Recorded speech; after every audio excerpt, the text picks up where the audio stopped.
If they weren't enough for you yesterday, we had another day of heavy crosswinds today in the AlUla Tour. People losing all their GC time. Now, I apologize. I made a grave error yesterday. I had the wrong profile. It was actually the Camel Cup track circuit, which we're all familiar with. Today is actually the Almanshia train station stage 2.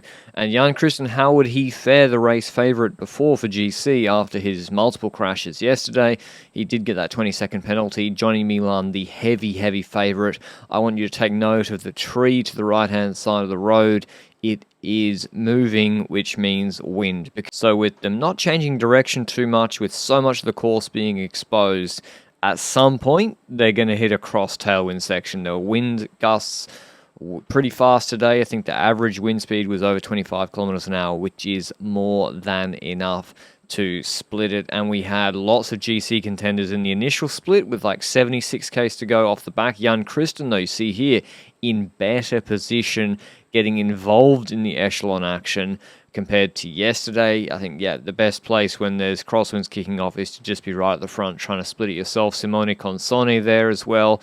Picnic Postonel as a team for Jakobsen. And, you know, this is what your grandparents would say to you their commute by bicycle to school looked like against a 100 kilometer an hour crosswind or cross headwind in the desert. At least that's what mine would say.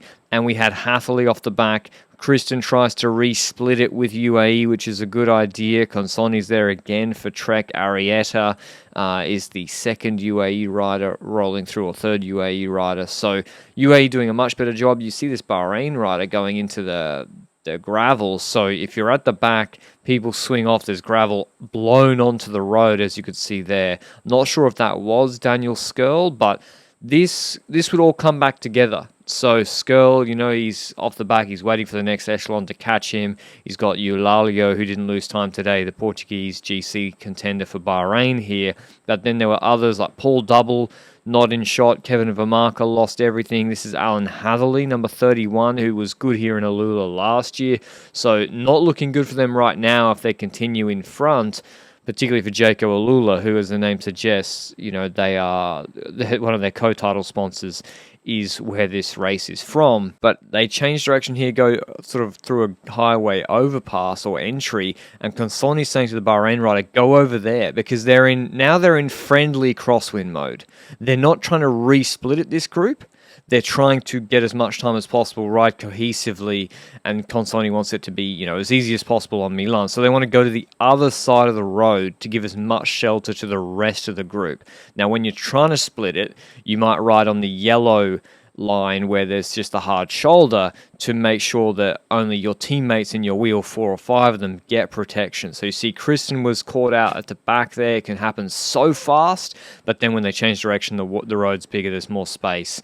Then they're basically freewheeling again. So you got to pay attention in the crosswinds. There's Hegra, pretty cool. I'd like to see it, but I also like seeing the crosswind action just as well. Can we make crosswinds in these races a UNESCO monument? I think we should do that. I'm going to try to see if that can be made possible. But anyway, the group comes back with Hatherley, a few other GC contenders, and that regroupment pretty much sticks. So Daniel Skirl comes back, who I mentioned from Bahrain, victorious, but the riders, as I said, like Double and some of the other smaller GC riders, they lost like 12 minutes today, completely falling out of GC. So there was an intermediate sprint with 11 k's to go with 3 bonus seconds on offer. UAE do a pretty good lead out for Jan Christian. He takes those 3 seconds. I think Quickstep could have done a much better job actually leading out Garofoli, who is their GC contender here, especially as they're not going to win a sprint or be competitive in a sprint against Johnny Milan. Bauhaus punctures out. Picnic were just winding it up on the left-hand side, and then Fabio Jakobsen, all of a sudden we see at the back,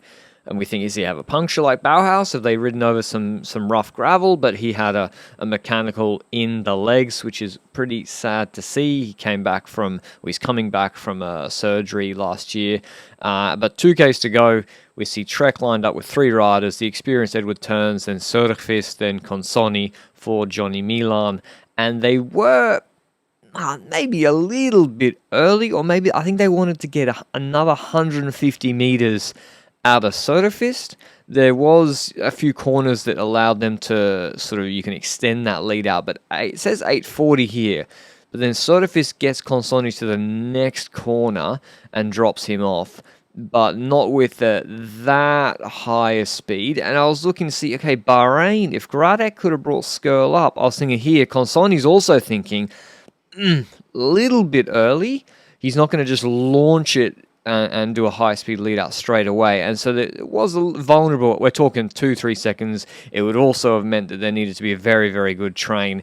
Timo de Jong, I mean, he's right there. If Jakobsen had been on his wheel, de Jong could have probably launched and tried to box in Milan. Shoulda, woulda, coulda. Consonni then winds it up progressively, seated, then gets out of the saddle and starts to lead out. And yeah, by now it's obviously over. You know what's going to happen. But yeah, it just goes to show, Trek train, very well drilled. Consonni, I think the experience not to go too early, to wind it up progressively. And Milan obviously does the business and says thank you very much. But like we discussed yesterday, and some of you agreed, I think you see it even more today. Milan's position looks different here. I mean, you never saw the logos on the back of the jersey last year.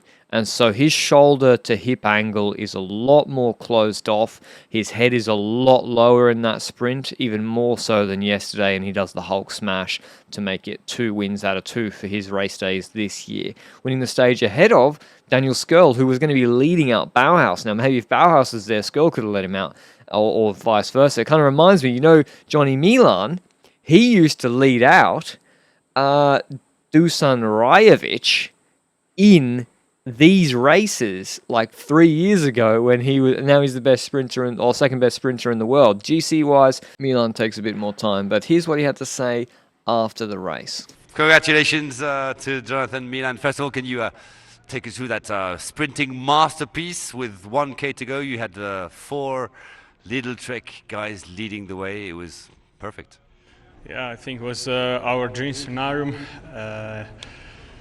I mean, I'm really happy for how we did it, for how we controlled the race, for how we moved in the echelons.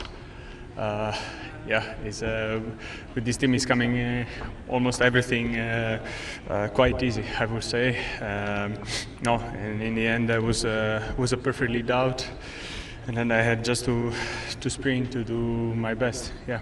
And it's only the second day of your season, and everything is working out already. Yeah, hopefully we'll still go like this for all the season, but yeah, no, really happy for how we started. Hope you enjoyed the video. Tomorrow we have the first uphill finish, and it's about 1.8 Ks, 11% the last bit, so Kristen's a heavy favourite, probably should win, but who knows? Ciao, ciao.